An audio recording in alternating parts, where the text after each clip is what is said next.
Good morning. I'm Jay Baisley, your town supervisor. We're here this morning with John Pinna, the town historian. This is part of the mini-series inside Town Hall.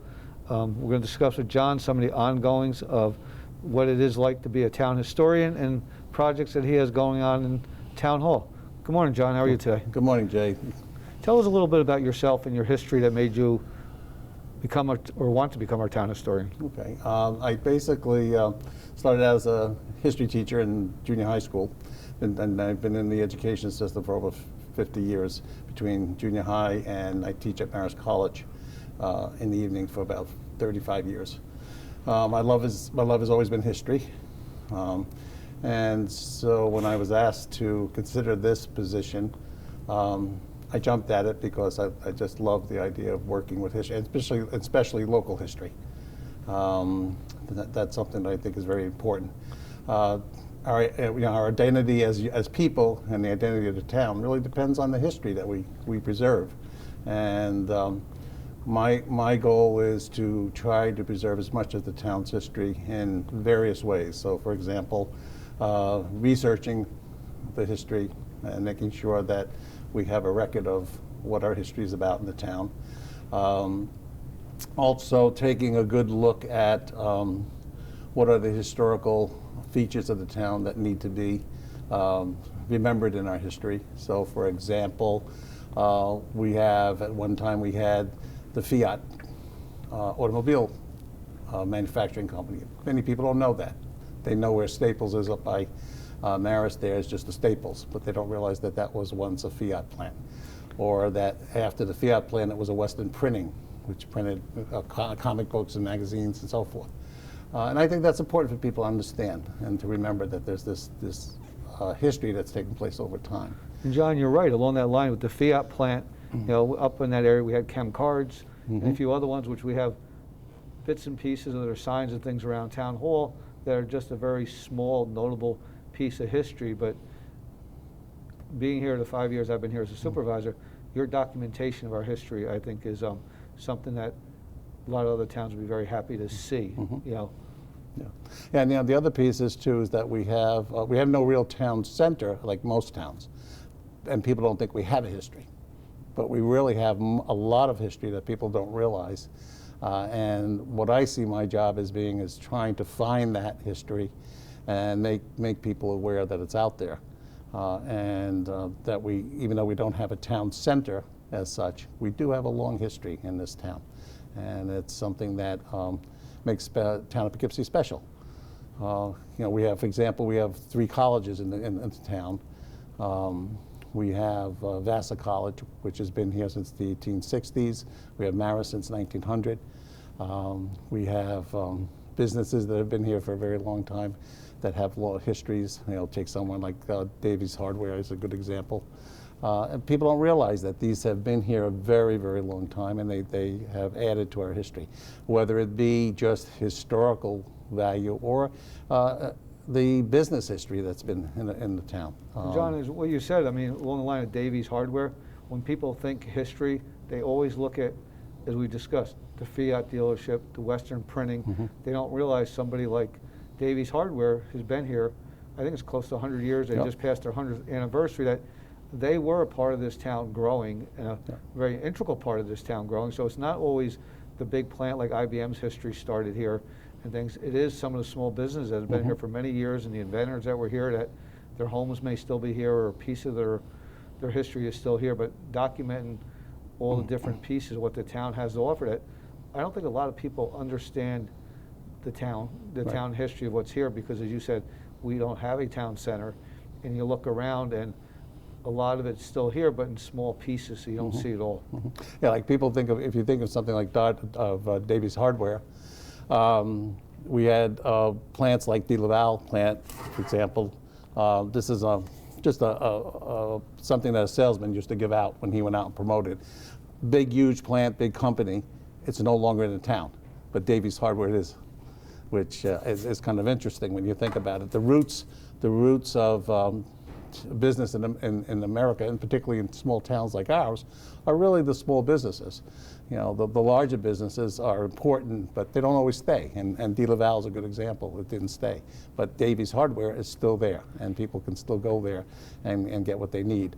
The other job that I have as the town historian is I'm the chair of the Historic Preservation Commission.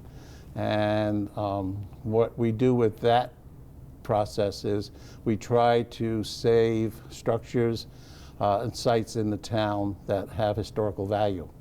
And it's all in conjunction with the criteria that the State Preservation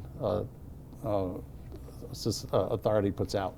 And what we try to do is look for unique structures, whether they're because of their architecture or because of the importance of an individual that made a major contribution and lived in the town historically, either to the town or the county or the nation. We basically then try to preserve those structures and those buildings. A good example of that is we have a house down on Channingville Road that is the home of the Lennox family. He was a congressman that helped to set up the New York City Library in New York City.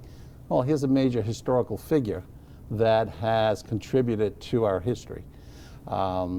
We have places like Bowdoin Park that were originally Native American sites, and people don't realize that. You can actually visit there and see the cliff dwellings that they had there. It also was a fresh air fund at one time in the 1930s for children to attend and come from the city. We have a site on Sheaf Road where the governor of New York City, Clinton, lived, and his home is gone, but the site is there with a marker. So one of our jobs is to try to preserve those sites for the history of the town and for the future. And that's so good here because it's not always what you just see. It's people want to investigate and look into it and see what we have and what we had to offer. You know, it's here in the cities. You go back to Davies Hardware, they helped all these other companies, you know, bloom, and that helped them in business. I remember years ago there used to be a florist on Route 9, Roots Florist, which was one of the mainstays for IBM. Whenever IBM needed stuff, it was Roots Florist. A small independent person was the one that took care of all their needs over there. So these small businesses thrive because of some of these big companies and vice versa. You know. Yeah, the other thing that we try to do also in the Preservation Commission is we realize that not everything can be saved, and for various reasons. And we try to be as reasonable and open with people. For example, when we go to landmark a home, for example, what we'll do is we'll ask the people who own the home if they're interested in doing it, and explain to them that it gives them an opportunity to preserve their home for the future. The home is able to contribute to the history.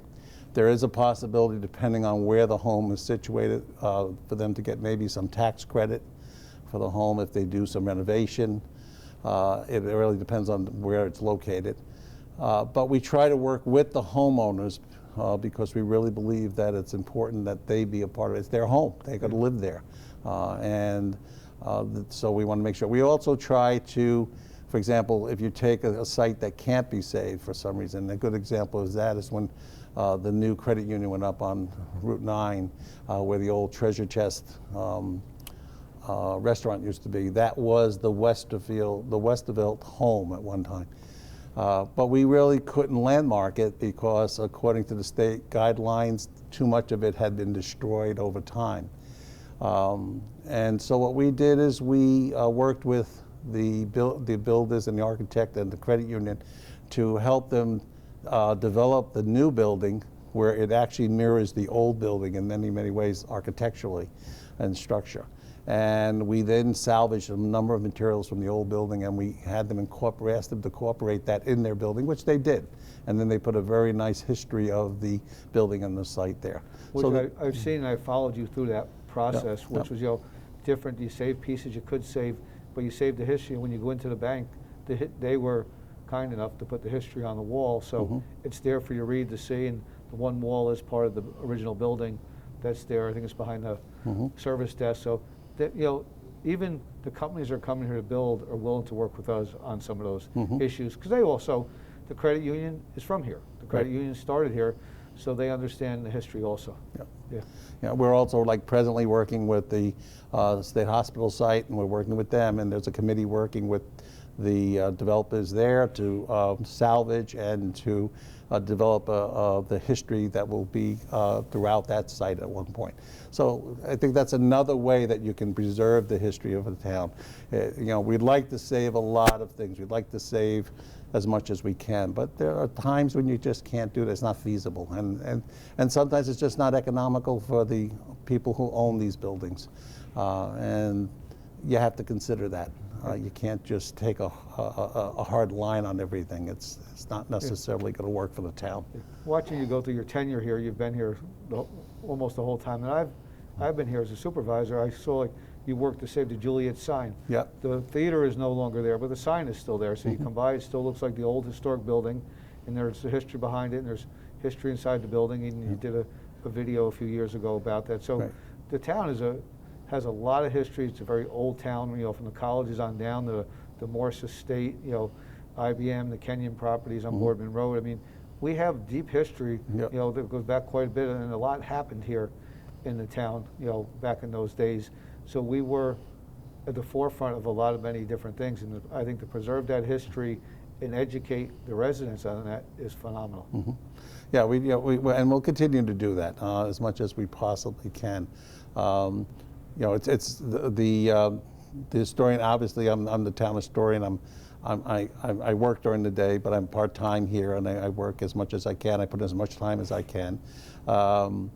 But we've done a lot, and the commission has done a lot, and I think that will be easier to do as we continue now that we have a team in the commission that knows what we're doing, what our direction is, what our purpose is. We work well. We work well with the town board in terms of getting things saved, and we will continue to move in those directions. You know, John, one of the other things that you've done since I was here was on our back wall here in Town Hall, we have a huge picture on the wall that was found, and you were determined to fix it and put the history on there. Could you tell us a little bit about the picture that's on the back? Yeah, the picture we have on the back wall is a picture that was found in a dumpster. And it was the former historian that actually salvaged that and realized the importance of it. And what it is, it's a picture of the first man that looked at how to help with the water supply. His name was James Kirkwood, and what James Kirkwood did is he studied sand filtration systems in Europe, and in St. Louis they were looking to put one in. They decided against it. Poughkeepsie had an outbreak of cholera in Poughkeepsie in the turn of the century, in the 1800s. They employed him to come in and look at the problem if they can help solve the water problem. And he decided that the solution to the water problem would be a sand filtration system. And so he established the very first sand filtration system in the country, right here in the town of Poughkeepsie, located up where the water plant is near Marist College there. It was established and it solved the cholera problem. So what we did is we found, our former historian found the picture. It's been sitting around for years. I felt that the picture needed to be salvaged, cleaned, the frame, and that we should be displaying it somewhere. It's I think, a vital piece of importance to the town. And so we did that. We were able to get the funds through the town to help with that. We cleaned the picture up, the painting. We also took the portrait and we fixed the frame, and we posted it with a history back there of what transpired. And I'm very proud of that one. No, it took a lot of time, and you had a lot of determination, and we looked for grants, and I think you ended up getting somebody to donate to do it. I think it was a great fix. So John, I want to thank you for coming in this morning, and it's been a pleasure working with you and the Historical Preservation Commission moving forward. You've done a lot of documentation, internships, and getting stuff documented for the town on the historical level. This is great.